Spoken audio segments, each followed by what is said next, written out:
For 20 winters, Samuel Garrett had spoken only to his dead wife's grave, setting 2 plates for dinner each night before quietly putting one away.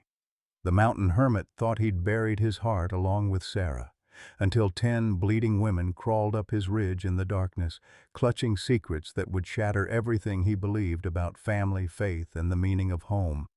It wasn't desperation that brought them to his door. It was something far more dangerous. The youngest collapsed first, her scream echoing off the canyon walls as blood soaked through her torn dress. The others dragged her forward, their faces carved hollow by starvation and something deeper, terror that had followed them across 200 miles of wilderness. Samuel's weathered hands trembled as he recognized the burn scars on their wrists, identical marks he'd seen only once before, 20 years ago, in a federal investigation that nearly cost him his life. "Lock the doors," he whispered, knowing it was already too late. What had found its way to his mountain, and how long before it came for all of them? Leave a like and share your thoughts in the comments along with the city you're watching. From now, let's continue with the story. Samuel Garrett had built his fortress of solitude deliberately, 2 days' hard ride from the nearest town, where the Colorado Territory's rugged peaks scraped the belly of heaven itself. 20 years of self-imposed exile had carved deep lines around his steel-gray eyes, and his once broad shoulders now carried the weight of conversations held only with the wind and a headstone that read, "Sarah Garrett, beloved wife, 1843-1855. The one-room cabin had grown over the decades into something resembling civilization. A main house with stone chimney, a barn that housed 3 horses, and a milk cow named Patience, and workshops where Samuel crafted everything from furniture to the intricate wooden toys he carved each Christmas for children who would never come. His hands, scarred from 20 winters of hard labor, moved with the precision of a man who had learned that survival demanded perfection in every task. Each morning began the same way. Coffee, black as sin, carried in a chipped ceramic mug to the small plot behind the house where wildflowers grew in careful rows around Sarah's grave. "Morning, darling," he would murmur, settling onto the wooden bench he'd carved from the oak tree where they'd planned to build their children a swing. "Frost came early this year. You always said it would." The conversations lasted exactly 15 minutes, long enough to share the day's plans, short enough to prevent the neighbors from thinking him completely mad if he'd had any neighbors to worry about. Samuel's deliberate isolation stemmed from more than grief, though the death of his wife and their unborn child had certainly carved the deepest wounds. 3 months after Sarah's funeral, when the questions about her sudden illness had grown too pointed and certain federal investigators had started asking about his work as a territorial marshal, Samuel Garrett had simply vanished. The official record listed him as presumed dead, killed in a landslide while pursuing outlaws. The reality was a carefully orchestrated disappearance complete with a staged accident and a body that was never quite found. The man who emerged from that supposed grave was harder, quieter, and infinitely more careful. He'd chosen Garrett's Ridge not for its beauty, though the morning light on distant peaks could steal a man's breath, but for its strategic advantages. 3 approaches to the valley, all visible from the cabin's windows. Fresh water from a spring that never ran dry, game trails that provided meat year-round, and most importantly, a reputation for being haunted that kept curious visitors away. For 2 decades, that reputation had served him well. Travelers gave his mountain a wide berth, spreading stories of the crazy hermit who shot first and buried the questions later. Samuel had done nothing to discourage such tales. A man needed his legends to keep the world at bay, but legends, he was about to discover, could be double-edged swords. Sometimes they attracted exactly the kind of attention a man had spent 20 years trying to avoid. And sometimes, on nights when the wind carried the scent of snow and distant smoke, They brought desperate women to his door, carrying secrets that would transform his carefully constructed solitude into something far more dangerous than he'd ever imagined. The storm struck without warning on the last Tuesday of September, transforming the mountain from autumn sanctuary into winter battlefield in the span of 3 hours. Samuel had seen the signs, the way patience lowed restlessly in her stall, how the chickens refused to leave their coop, the peculiar stillness that settled over the ridge like a held breath. But even 20 years of mountain wisdom hadn't prepared him for the ferocity of nature's assault. By nightfall, snow fell sideways, driven by winds that howled through the pines like banshees seeking vengeance. Samuel sat by his fire, mending a harness by lamplight, when the first sound reached him through the storm's fury. At first he dismissed it as another trick of the wind, perhaps a branch scraping against the cabin's log walls or ice falling from the eaves. But the sound came again, deliberate and rhythmic, unmistakably human. Knuckles against wood. Desperate. Dying. Samuel's hand instinctively moved to the Winchester rifle mounted above the fireplace. In 20 years, exactly 3 people had climbed his mountain uninvited. The first had been a lost prospector who'd accepted coffee and directions gratefully. The second, a territorial tax assessor, had left with a bullet graze across his thigh and a clear understanding that some men preferred to remain invisible to government ledgers. The third had been a bounty hunter who'd never left at all, buried now in a grove where the aspens grew particularly thick. But this knocking held no threat, only desperation so profound it cut through the storm's rage like a blade through silk. Samuel set down the harness, checked the rifle's load, and moved toward the heavy oak door, his bare feet silent on the plank floor. 20 years of solitude had taught him to read danger in the smallest details, the way shadows fell, the timbre of a voice, the particular quality of silence that preceded violence. What he heard now was the sound of hope dying by degrees. "Please," came a woman's voice, barely audible above the wind. "We have children."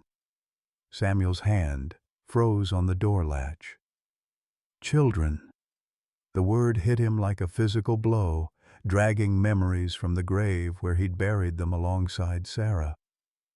He closed his eyes, seeing again the small wooden cradle he'd carved during the long winter months of Sarah's pregnancy, the tiny clothes she'd sewn by lamplight, the dreams they'd whispered to each other in the darkness about teaching their child to ride, to read, to find wonder in the mountain's endless seasons. "Sir, please. They're dying." The voice belonged to someone educated, someone accustomed to being heard and obeyed. But desperation had stripped away all pretense, leaving only raw human need. Samuel's military training warred with his hermit's caution, opened the door, and his 20-year sanctuary would be breached forever. Keep it closed, and he would spend eternity knowing he'd let children die on his doorstep. Sarah's voice whispered in his memory, "What kind of man do you want to be, Sam? When it matters most, what kind of man?" He lifted the heavy wooden bar and opened the door to chaos. 10 figures huddled in the storm, more shadow than substance, wrapped in whatever fabric they'd been able to gather before fleeing into the night. The woman who'd spoken stood in front, barely upright, her dark hair plastered to her skull by ice and snow. Behind her, others supported each other in a chain of desperate humanity, some limping, some bleeding, all of them bearing the unmistakable marks of people who had run for their lives and lost almost everything in the process. But it was the bundle in the lead woman's arms that shattered Samuel's carefully maintained emotional barriers. Wrapped in what had once been a blue dress, now torn and stained, a child no more than 2 years old lay unconscious, her small face pale as marble, her breathing so shallow it barely misted in the frigid air. "Dear God," Samuel breathed, and then louder, stepping aside. "Get in here, all of you, now!" They filed past him into the warmth like ghosts, materializing into flesh. As the last woman crossed his threshold, an elderly figure who moved with the careful dignity of someone accustomed to being the strongest person in any room, Samuel scanned the storm-lashed darkness beyond his door. No pursuit was visible, but that meant nothing. The storm that had nearly killed these women would also hide any tracks, any signs of who might follow. He closed the door and dropped the bar, then turned to face the impossible transformation of his hermit's domain. 10 women, ranging in age from barely 20 to perhaps 60, stood dripping on his floor, their eyes wide with exhaustion, gratitude, and something else, fear so profound it had carved permanent lines around their eyes. The woman holding the child looked up at him, and Samuel saw intelligence there, and strength, and a determination that reminded him powerfully of Sarah in her final moments. "Thank you," she said simply. "I'm Elizabeth Morrison. We've been walking for 6 days." The morning after the storm dawned crystalline and merciless, the kind of high country clarity that revealed everything while forgiving nothing. Samuel woke before sunrise, as he had every day for 20 years, but instead of the familiar silence that usually greeted him, he heard the soft murmur of women's voices and the gentle crackle of a fire someone else had tended. For a moment, lying on the bedroll he'd arranged by the door, he wondered if the previous night had been an elaborate dream born of too much solitude and mountain whiskey. Then Elizabeth Morrison emerged from the kitchen area carrying 2 steaming cups of coffee, and the reality of his transformed world settled over him like a blanket he wasn't sure he wanted. "You take it black, I noticed," she said, offering him one of the cups. Her voice carried the crisp authority of someone accustomed to managing crisis, but underneath lay an exhaustion so profound it made her hands tremble slightly.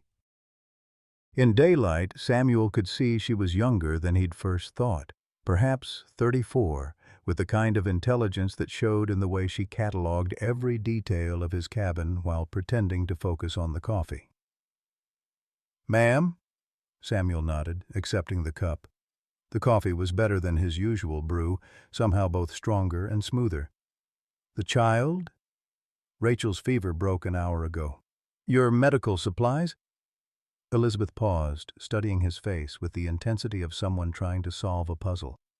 "You have more medical knowledge than most frontier doctors. That's not common for a rancher."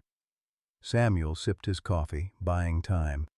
In the harsh morning light streaming through his windows, he could see the other women more clearly. They'd arranged themselves with military precision. The elderly woman he'd noticed last, Dorothy something, had stationed herself near the windows where she could watch the approaches.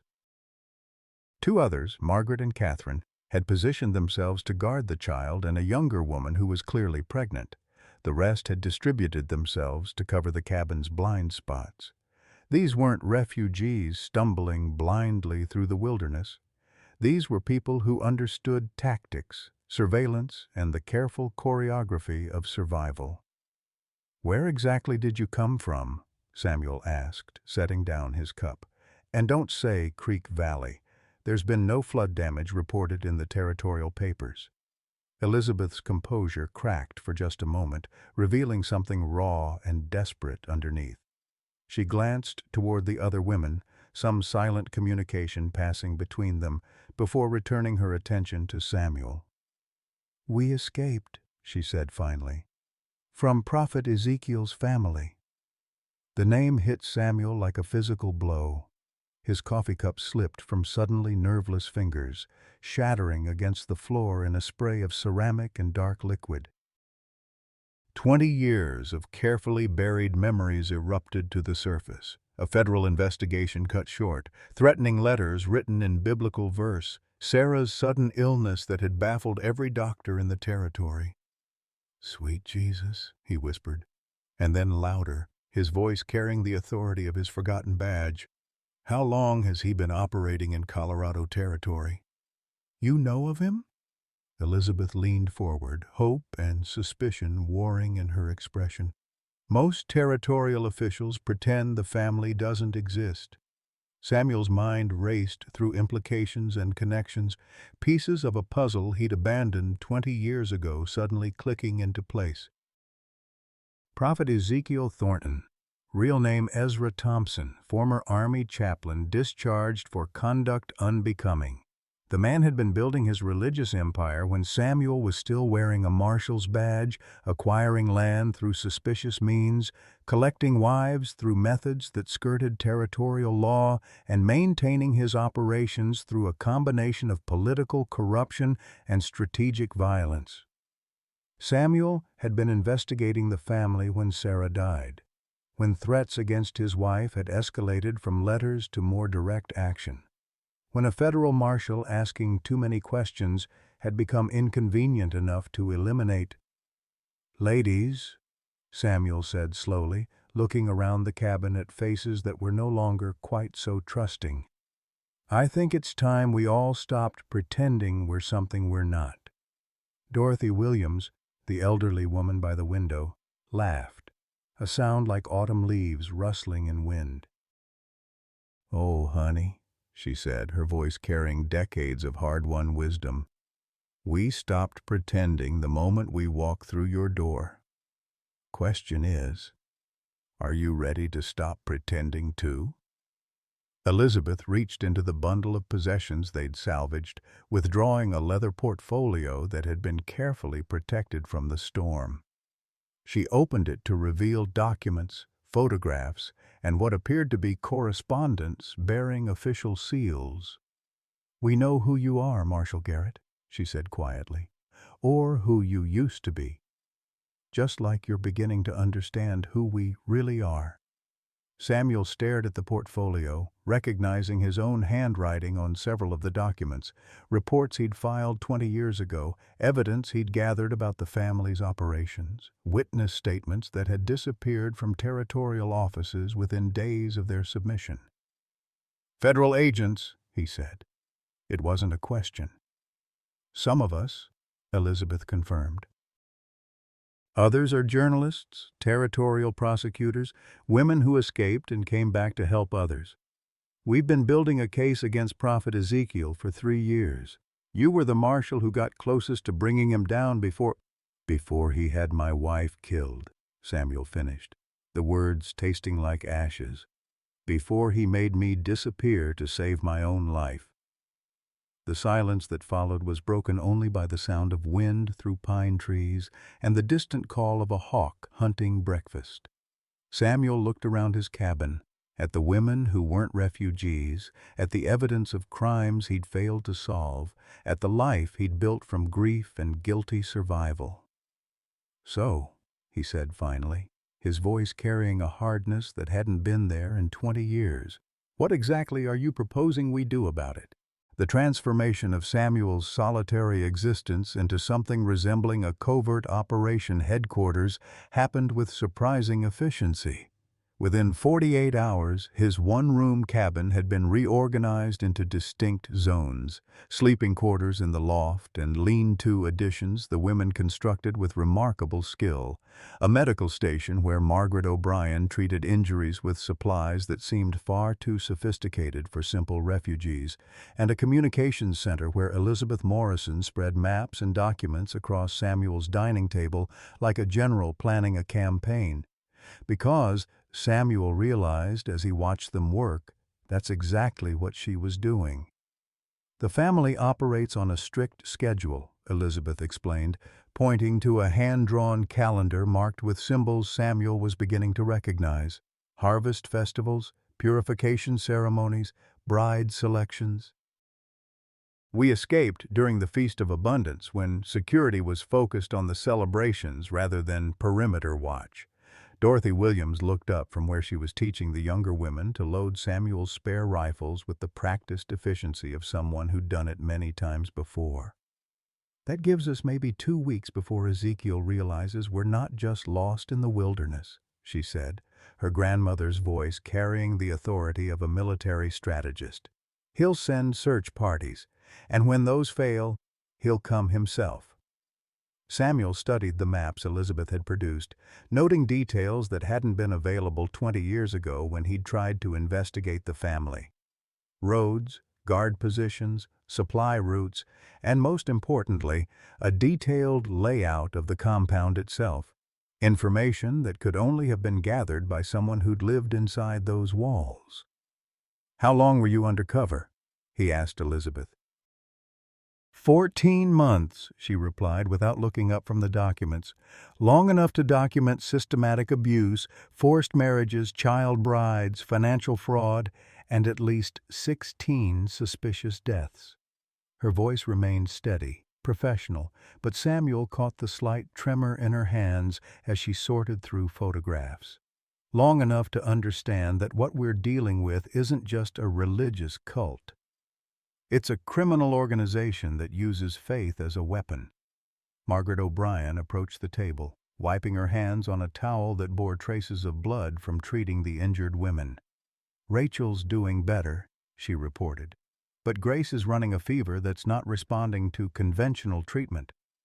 I'm concerned about infection from whatever they did to her before she escaped." The casual way Margaret delivered this medical assessment, combined with her obvious expertise, confirmed what Samuel had begun to suspect. "You're a doctor," he said. "Was," Margaret corrected. "Before I volunteered for this assignment, Dr. Margaret O'Brien, formerly of Denver General Hospital, currently pretending to be a refugee while documenting medical evidence of systematic abuse." Samuel felt the familiar weight of responsibility settling on his shoulders. The same burden he'd carried as a federal marshal before Sarah's death had driven him into hiding. These women weren't just seeking shelter.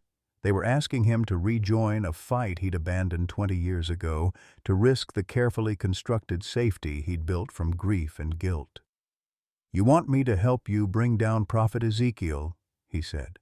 "We want you to help us save the 43 women and children still trapped in that compound," Elizabeth corrected, her voice carrying a passion that reminded Samuel powerfully of his younger self, before failure and loss had taught him the price of idealism. "Including some who are no older than 12. The number hit Samuel like a physical blow. 12 years old, the age his own daughter would have been if she'd lived. He turned away from the table, walking to the window where he could see Sarah's grave, the wildflowers now covered by the early snow that had fallen with the storm. What would Sarah want him to do? The question had haunted him for 2 decades, but now, for the first time, he thought he knew the answer. Sarah had always been the brave one, the one who spoke up when others remained silent, who extended help when it would have been easier to look away. "The evidence you've gathered," Samuel said, turning back to face the women. "Is it enough to convict him in territorial court?" Elizabeth and Dorothy exchanged a look that contained 20 years of frustration. "That's the problem," Dorothy said. "Half the territorial judges are in his pocket. The other half are too scared to act. We've tried working within the system. It doesn't work." "So what are you proposing?" "Direct action," Elizabeth said simply. "We get the remaining women and children out, all of them, at once. Then we present the evidence to federal authorities in Denver where Ezekiel's corruption hasn't reached." Samuel studied the maps again, his military training automatically calculating distances, timing, logistics. A mass extraction from a fortified compound, moving 43 people across 200 miles of wilderness, pursued by armed fanatics. He looked up at Elizabeth. "That's not a rescue mission. That's a small war." "Yes," Elizabeth said. "It is." The silence that followed was broken by the sound of small footsteps on the cabin's wooden floor. Rachel Thompson emerged from the sleeping area carrying the 2-year-old Samuel had seen the night before. In daylight, he could see that the child was healthier than she'd appeared in the storm, with bright eyes and the kind of restless energy that suggested rapid recovery. "This is Hope," Rachel said, settling the child on her lap. "She's why we can't just run away and hope the law eventually catches up to Ezekiel," Samuel looked at the child, really looked at her for the first time, and felt something crack open in his chest. Hope had Sarah's coloring, dark hair and eyes that seemed to hold far too much knowledge for someone so young. But more than that, she represented everything Samuel had failed to protect 20 years ago, everything he'd lost when fear and grief had driven him into hiding. "There are others like her?" he asked. "Dozens," Margaret said quietly. "Children born into the family. Children taken from families that ask too many questions. Children who've never known anything but Ezekiel's version of God's will." She paused, her professional composure slipping for a moment. "Children who deserve the chance to grow up free." Samuel walked to his gun cabinet, a massive oak piece he'd built during his second year on the mountain. Inside, carefully maintained and ready for use, was an arsenal that reflected not just a hermit's need for self-defense, but a lawman's understanding of serious conflict. Winchester rifles, Colt revolvers, ammunition enough for a small army, and wrapped in oiled cloth at the back, his federal marshal's badge and commission papers. He unwrapped the badge slowly, feeling its familiar weight in his palm. 20 years of dust and regret fell away as he pinned it to his shirt, the metal catching the morning light streaming through his windows. "I have conditions," he said, his voice carrying an authority that had been dormant for 2 decades but never truly gone. "First, we do this legally. I'm a federal marshal, and any action we take will be under color of federal law. Second, we save everyone we can, but we don't throw away lives on impossible heroics. Third, when this is over, when Ezekiel is in federal custody and those children are safe, I go back to being a hermit, and you all find somewhere else to fight your wars." Elizabeth smiled for the first time since arriving, an expression that transformed her entire face. "Agreed, Marshal Garrett, with one modification to your third condition, which is, when this is over, we'll ask you again if you really want to go back to talking to tombstones instead of living people, and we'll keep asking until you give us an honest answer." Samuel looked around his cabin, at the women who'd invaded his solitude and revealed it for the prison it truly was, at little Hope, who represented all the children he might still save, at the evidence of crimes that demanded justice, even if that justice came 20 years late. For the first time in 2 decades, Samuel Garrett felt like he was exactly where he belonged. The climax began not with violence, but with the sound of Rachel Thompson's labored breathing at 3 o'clock on a bitter January morning. Samuel woke to Margaret O'Brien shaking his shoulder, her face grim in the lamplight. "It's time," Margaret said simply. "The baby's coming, and there are complications." Samuel's blood turned to ice water.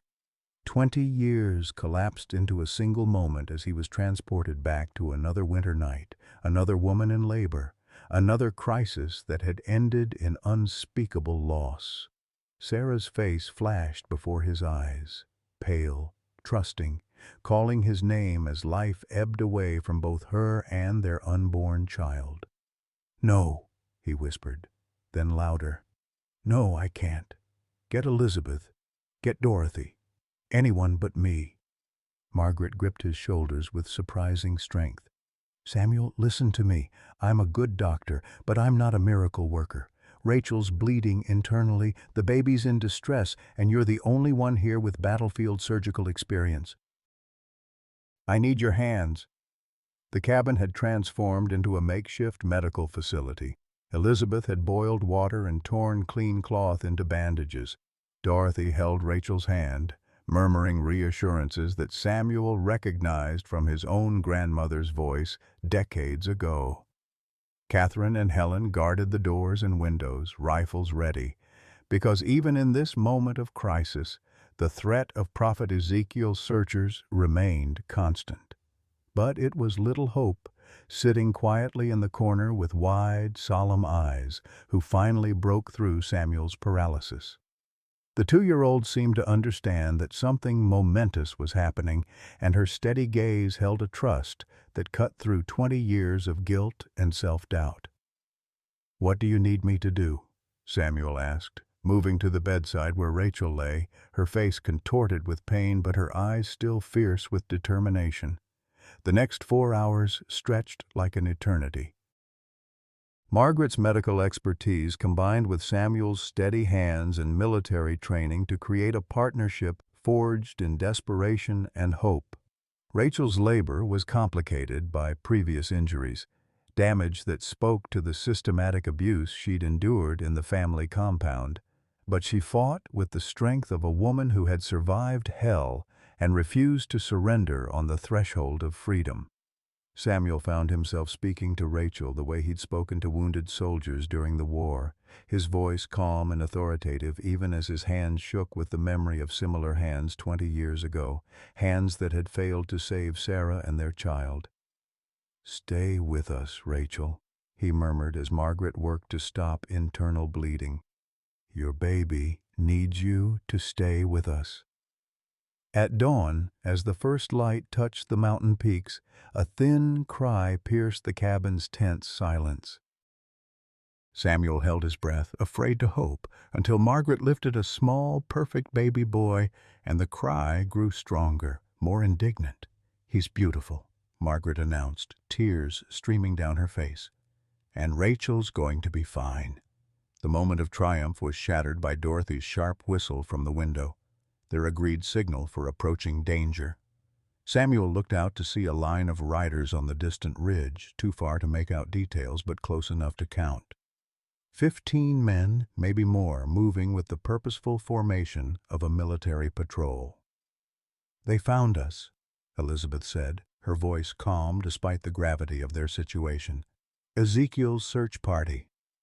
Samuel's mind raced through tactical calculations. 15 armed men against 10 women, himself and 2 infants, impossible odds in any direct confrontation, but his cabin sat in a defensive position with clear fields of fire and limited approaches. If they could hold out until what? He realized aloud. "There's no cavalry coming, no backup, just us."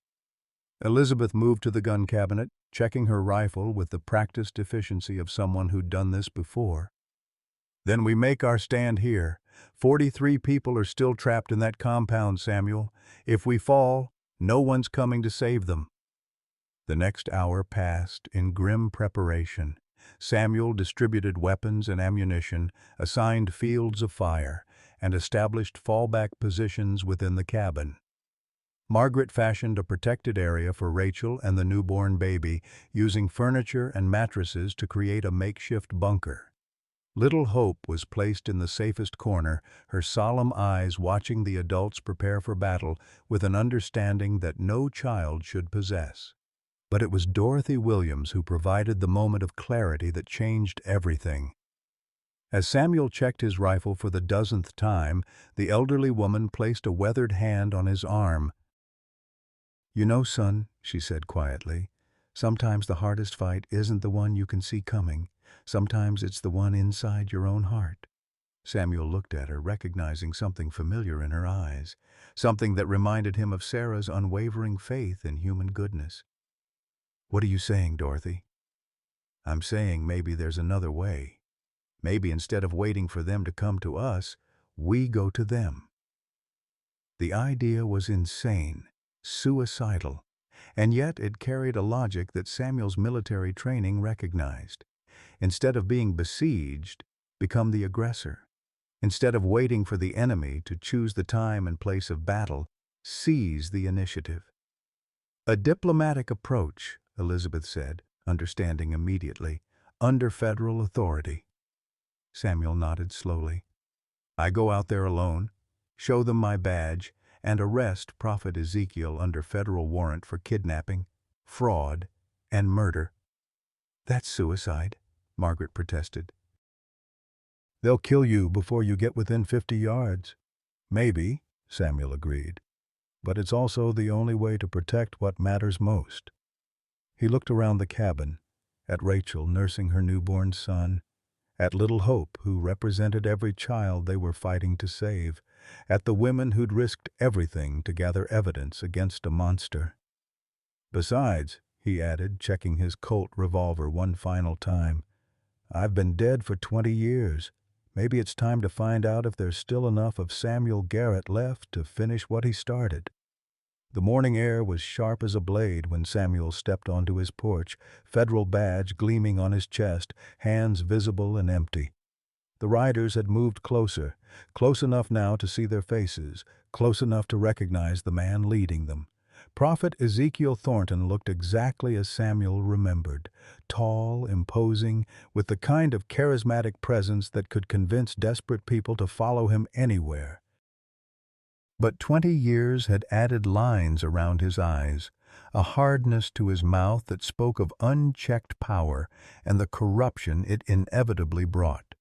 "Marshal Samuel Garrett," Ezekiel called, his voice carrying across the distance between them. "I'd heard rumors of your resurrection, but I confess I didn't believe them." "Prophet Ezekiel Thornton," Samuel replied, his voice carrying the authority of federal law. "Also known as Ezra Thompson, discharged from the United States Army for conduct unbecoming, wanted on federal charges of kidnapping, fraud, conspiracy, and murder." Ezekiel's laughter was genuinely amused. "You always were persistent, Marshal, even when persistence proved unhealthy for those you loved." The reference to Sarah's death hit Samuel like a physical blow, but 20 years of grief had taught him to transform pain into purpose. "I'm placing you under federal arrest," he announced. "Surrender now, and your followers will be treated according to law." "Or what?" Ezekiel challenged.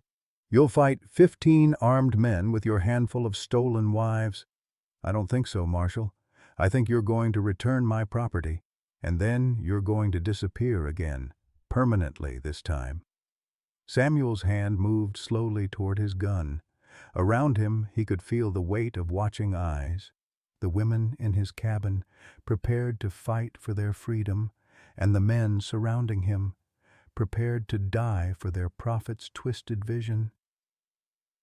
"The only property changing hands today," Samuel said quietly, "is your freedom, which you're about to lose." The moment stretched taut as a bowstring, balanced on the edge of violence, until a new voice cut through the tension like thunder rolling down from the mountain peaks. "I don't think so, Ezra." The voice that cut through the morning tension belonged to Dorothy Williams, but the woman who stepped onto Samuel's porch bore little resemblance to the gentle grandmother who had spent weeks mending clothes and cooking meals. This Dorothy moved with military precision, a badge gleaming on her coat, a rifle held with the casual competence of someone who'd used it many times before. "Deputy Marshal Dorothy Williams, United States Federal Service," she announced, her voice carrying across the clearing with unmistakable authority. "Prophet Ezekiel Thornton, you are under arrest for violations of federal law, including kidnapping, mail fraud, conspiracy, and murder." Samuel's world tilted on its axis. The elderly woman he'd come to think of as a surrogate mother was a federal marshal. The grandmother who taught little Hope to braid flowers in her hair was law enforcement. The confusion must have shown on his face, because Dorothy spared him a quick glance that held both apology and steel determination. "Sorry, son," she said quietly. "Some truths have their own timing." Prophet Ezekiel's composure cracked for the first time, his followers shifting nervously in their saddles as they found themselves facing not refugees and a washed-up hermit, but active federal law enforcement. "This is impossible," he snarled. "You're an old woman, a nobody." "I'm a federal marshal with 37 years of service," Dorothy replied calmly, "and I've been investigating your operation for longer than you know. Did you really think Elizabeth was our only undercover agent?" Samuel's mind raced through the implications. If Dorothy was federal law enforcement, if Elizabeth's mission had official backing, then the women in his cabin weren't just gathering evidence. They were executing a federal operation that had been years in the planning. "How long?" he asked Dorothy, his voice barely audible. "How long have I been watching you grieve yourself to death on this mountain?" Dorothy's eyes softened for a moment. "Or how long have I been your mother?" The second revelation hit Samuel like a landslide. Mother. The word echoed in his mind as he stared at Dorothy Williams. No, Dorothy Garrett. Seeing familiar features he'd somehow missed. The shape of her hands that matched his own. The way she tilted her head when thinking that he'd unconsciously copied. "I gave you up for adoption when you were 6 months old," Dorothy continued, her rifle never wavering from its target. "Unmarried mother, no prospects, thought I was doing what was best. Spent the next 50 years regretting that decision and tracking your life from a distance." Samuel's legs nearly buckled. The woman he'd come to love as family over the past months was actually family. The mother who'd abandoned him, who'd shaped his deepest fears about loss and abandonment, who'd unknowingly driven him to cling so desperately to Sarah that her death had nearly destroyed him. Prophet Ezekiel seized the moment of distraction, his hand moving toward his weapon. "Enough of this touching reunion. You're outnumbered, outgunned, and operating without proper jurisdiction. This territory belongs to—" His words were cut off by the sharp crack of rifle fire from the ridge behind his men. One of his followers toppled from his horse, then another. Samuel counted muzzle flashes, at least 8 shooters positioned on the high ground, with clear fields of fire covering the entire clearing. "Federal marshals," Dorothy explained calmly. "We've had this mountain surrounded since yesterday. We were just waiting for you to make your move." Elizabeth Morrison emerged from the cabin, her own badge now visible, a Winchester rifle cradled in her arms. "Deputy Marshal Elizabeth Morrison," she announced. "And before you ask, Prophet, yes, every woman in that cabin is federal law enforcement. Doctors, lawyers, marshals, investigators. We've been building a case against you for 3 years." The systematic deception hit Samuel like a physical blow. Every moment of growing attachment, every shared meal, every laugh and conversation and gradual opening of his heart, all of it had been orchestrated, planned, part of an elaborate federal operation. The family he'd thought he was building, the healing he'd believed he was experiencing, was nothing more than professional manipulation. "You used me," he said, his voice hollow. "All of you. You used my grief, my loneliness, my—" "We saved you," Dorothy interrupted, her voice fierce with maternal protection. "You were dying up here, Samuel. Dying by inches, talking to a gravestone and calling it a life. We gave you a reason to live again." "By lying to me!" Samuel's voice cracked with 20 years of accumulated pain. "By pretending to need me when this was all just—" "It wasn't pretending," Elizabeth said quietly. "The investigation was real, yes. The operation was planned. But what happened between us? What grew here? That was real too. We did need you, Samuel. Not just your mountain or your medical skills or your local knowledge. We needed you." Prophet Ezekiel laughed, a sound like breaking glass. "How touching. The federal government finally learned to weaponize loneliness. Very efficient."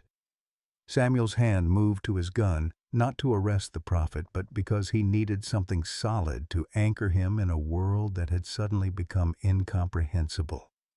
The women he'd thought he was protecting had been protecting him. The family he'd thought he was building had been built around him, carefully constructed to serve federal law enforcement goals. "The children in the compound," he said, grasping for something real in the maze of deception. "Are they real?" "They're real," Margaret O'Brien said, stepping into view with her medical bag. "And they're in danger. Everything we told you about the abuse, the forced marriages, the deaths. All true. The only lie was letting you think we were helpless." Rachel Thompson appeared in the doorway, her newborn son in her arms. The baby she'd nearly died delivering, the moment that had broken through Samuel's 20-year emotional paralysis, Was that real or calculated manipulation? As if reading his thoughts, Rachel spoke softly. "The baby is real, Samuel. The complications were real. You saved our lives." That wasn't part of any plan. Prophet Ezekiel's followers were surrendering now, dropping their weapons as federal marshals emerged from concealment positions around the clearing. The man himself sat his horse with rigid dignity, but Samuel could see the defeat in his eyes, the recognition that his empire was crumbling. "You think you've won?" Ezekiel said, his voice carrying the resonance that had convinced hundreds to follow him. "But you've destroyed something beautiful. A true family, united in faith and purpose." "What you built wasn't a family," Dorothy replied. "It was a prison. And now it's over." As federal marshals moved to arrest Prophet Ezekiel and his followers, Samuel stood in the center of his transformed world, surrounded by people he'd thought he knew, wondering if anything he'd experienced over the past months had been genuine. Little Hope tugged at his pants leg, looking up at him with trusting eyes that held no deception, no hidden agenda. In her small face, Samuel saw the only truth that mattered. Whatever lies had brought these people to his mountain, the love that had grown between them was real. The operation was ending, but the real test was just beginning. The reversal that shattered Samuel's understanding of everything came not from Dorothy's revelation about being his mother, nor from Elizabeth's confession about the federal operation. It came 3 hours later as Prophet Ezekiel sat in handcuffs in Samuel's kitchen, drinking coffee and speaking with the calm authority of a man who believed God was on his side. "You really think you've won something here, don't you?" Ezekiel said, his eyes moving from Samuel to Dorothy to Elizabeth with amused contempt. "You think arresting me will change anything?" Dorothy checked her pocket watch, her expression troubled. The backup team should have reported in by now. They were supposed to secure the compound and evacuate the remaining women and children 2 hours ago. "Ah," Ezekiel smiled, the expression transforming his weathered face into something genuinely terrifying. "You're waiting for word from Agent Patterson and his team?" The silence that followed was broken only by the sound of baby Hope gurgling in Rachel's arms. Elizabeth moved to the radio equipment they'd concealed in Samuel's workshop, her face growing pale as she worked the dials. "No response on any frequency," she reported. "Either their radio is damaged or they're dead," Ezekiel finished pleasantly.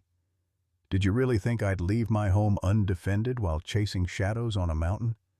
Agent Patterson walked into a trap. They all did." Samuel felt the familiar weight of responsibility settling on his shoulders, the same burden that had driven him to investigate the family 20 years ago. "How many agents?" he asked Dorothy. 12, she replied, her grandmother's mask slipping to reveal the hardened federal marshal underneath, plus the support team waiting at the rendezvous point. 23 people total. "All dead now, I expect," Ezekiel said, sipping his coffee as if discussing the weather. "My followers may seem simple to you, but they're quite capable when properly motivated, and they're very motivated to protect our way of life." Elizabeth was working frantically with the radio, trying different frequencies, sending coded messages that received no response. The federal operation that had seemed so professionally planned, so comprehensively organized, was falling apart in real time. "There's more," Ezekiel continued, clearly enjoying the growing tension in the room. "Did you honestly believe that 3 years of investigation went unnoticed? That federal agents could infiltrate my community without my knowledge?" Margaret O'Brien looked up from where she'd been checking Rachel's condition, her face pale. "What are you saying?" "I'm saying that everything you think you know is backwards," Ezekiel replied. "You weren't investigating me. I was studying you, learning your methods, your procedures, your personnel. Every piece of evidence you gathered was information I allowed you to find." Samuel's military mind began processing the implications. If Ezekiel had known about the federal investigation from the beginning, if he'd been feeding them selected information while concealing the true scope of his operations, then everything they'd planned was based on false intelligence. The compound you think you know, Ezekiel continued, exists exactly as you've seen it, but it's not my only community. I have followers in 7 territories, Marshal Garrett. Thousands of believers living in dozens of settlements, all connected, all committed to our cause. Dorothy's hand moved to her sidearm, but Ezekiel raised his cuffed hands in a gesture of mock surrender. Violence won't help you now. Even if you kill me, my death will only inspire my followers to greater dedication, and the children you think you're saving. They're already being moved to new locations, places your government will never find. The scope of the deception was staggering. Samuel realized they hadn't stumbled onto an isolated cult compound. They'd discovered the tip of a vast criminal network that had been manipulating federal law enforcement for years. "Why?" Elizabeth asked, her voice tight with controlled fury. "Why reveal this now?" "Because the game is over," Ezekiel replied. "You've served your purpose. Your investigation led us to identify every federal agent working the case, every informant, every weakness in your bureaucratic system. We know who you are, where you live, who you love. The hunter has become the hunted." Samuel looked around his cabin, at the women he'd grown to love despite their deception, at little Hope, who represented innocence in a world gone mad, at his mother who'd found him after 50 years only to walk into a trap that might destroy them all. "The children in the original compound," he said slowly. "They were bait." "Very good, Marshal." Ezekiel nodded approvingly. 43 carefully selected individuals whose stories would generate maximum emotional response from federal investigators. Some genuine victims, others my most dedicated followers' children, all serving the greater purpose of drawing you into the open. Margaret stood abruptly, her medical bag in hand. "We have to leave. Now, if he's telling the truth about the backup team—" Her words were cut off by the sound of gunfire in the distance, the sharp crack of rifles echoing off the mountain walls. Samuel moved to the window, scanning the ridge lines with practiced eyes. Muzzle flashes dotted the hills surrounding his property, not the federal marshals who were supposed to be providing support, but new arrivals who'd obviously been waiting for exactly this moment. "My followers," Ezekiel confirmed. 47 men, all armed, all willing to die for their faith. Your federal friends are already dead, Marshal. The question now is whether you join them or see reason." Dorothy was checking her rifle, her movements efficient despite her age. "What do you want, Ezra?" "I want you to live," he replied, and for the first time his voice carried genuine emotion. "Dorothy, you're a remarkable woman, dedicated, intelligent, capable. You'd make an excellent addition to our community, as would your son and these other talented ladies." The recruitment pitch was delivered with the same charismatic authority Samuel remembered from 20 years ago. Prophet Ezekiel wasn't just a criminal, he was a true believer who genuinely thought he was offering salvation. "Think about it," Ezekiel continued. "What has your government service given you? A lifetime of loneliness, a son who doesn't know you exist, a career spent fighting criminals who multiply faster than you can arrest them. I offer purpose, community, family."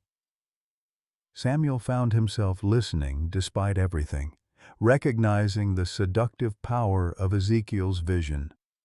After 20 years of isolation, the promise of belonging was almost irresistible.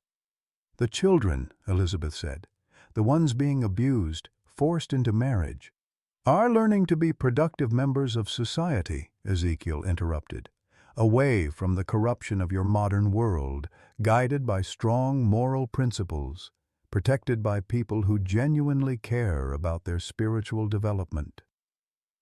By people who rape them, Margaret said bluntly. Ezekiel's composure cracked slightly. Marriage is a sacred institution, Doctor. What happens between husband and wife is sanctified by God and none of your concern. The gunfire was getting closer now, and Samuel could hear voices shouting orders in the distance.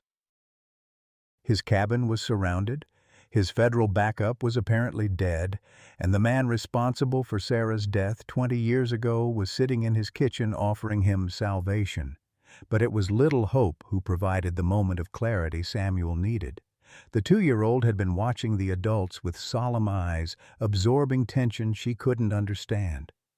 When Ezekiel's voice rose during his defense of child marriage, hope began to cry. Not the normal fussing of a tired toddler, but the desperate wailing of someone who recognized genuine threat. Samuel looked at the child, then at Rachel holding her newborn son, then at the women who'd risked everything to gather evidence against a monster. Federal operation or not, deception or not, these people had become his family, and family was worth fighting for. "Dorothy," he said quietly, "how much ammunition do we have?" His mother smiled, the expression transforming her grandmother's face into something fierce and proud. "Enough, son. More than enough." Samuel moved to his gun cabinet, withdrawing the weapons he'd maintained for 20 years in the hope he'd never need them again. "Then let's finish what we started." Outside, Prophet Ezekiel's followers were closing in, confident in their numbers and their cause. Inside, Samuel Garrett was discovering that some things were worth coming back from the dead to protect. The final battle was about to begin, and this time Samuel had no intention of running away. The ending came not with the violence Samuel expected, but with the sound of federal cavalry arriving just as the sun touched the mountain peaks. The thunder of hoofbeats echoed across the valley as 24 mounted marshals crested the ridge, their badges gleaming in the golden light, rifles ready but not yet firing. Leading them was a man Samuel recognized even after 20 years, Deputy Marshal James Crawford, older now, grayer, but still carrying himself with the authority that had made him legendary in territorial law enforcement. Behind him rode marshals Samuel didn't know, but their formation and discipline spoke of federal reinforcements that had been carefully positioned and expertly timed. Prophet Ezekiel's followers, caught between Samuel's fortified cabin and the arriving federal force, found themselves outmaneuvered and outgunned. The surrender came swiftly, weapons dropping into the snow as men who'd been willing to die for their prophet suddenly discovered that martyrdom looked different when faced with overwhelming odds and professional law enforcement. "Marshal Garrett," Crawford called out as he dismounted, his voice carrying the warmth of old friendship mixed with professional relief. "Sorry we're late. Had to take the long way around when we realized Ezekiel's people were watching the main approaches." Samuel stepped onto his porch, still holding his rifle but no longer expecting to use it. "The backup team at the compound? Safe," Crawford assured him. "Walked into an ambush like Ezekiel said, but Agent Patterson's smarter than this old buzzard gave him credit for. They pulled back, called for reinforcements, and secured the real compound, not the decoy they were supposed to find." The revelation hit like a thunderbolt.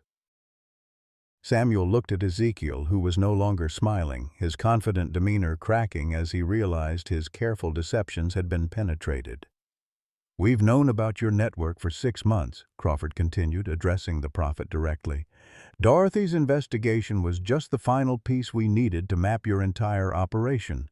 47 settlements across 7 territories, 1,400 followers, and enough evidence to keep federal prosecutors busy for the next decade." Elizabeth emerged from the cabin, her relief visible as she holstered her weapon. "The children?" "All safe," Crawford confirmed. 233 rescued from various compounds, now in federal protective custody. Medical evaluations are ongoing, but they're alive and free. Samuel felt something release in his chest. a tension he'd been carrying for months without realizing it. The children were safe. The operation had succeeded. The network that had killed Sarah and destroyed countless lives was finally broken. But it was Dorothy who asked the question that mattered most. What happens now? Crawford looked around the cabin, taking in the domestic scene, baby clothes hanging on a line, toys scattered on the porch, the unmistakable signs of people who'd built a life together despite impossible circumstances. Officially, this was a successful federal operation that resulted in the arrests of over 300 suspects and the rescue of hundreds of victims, he said carefully.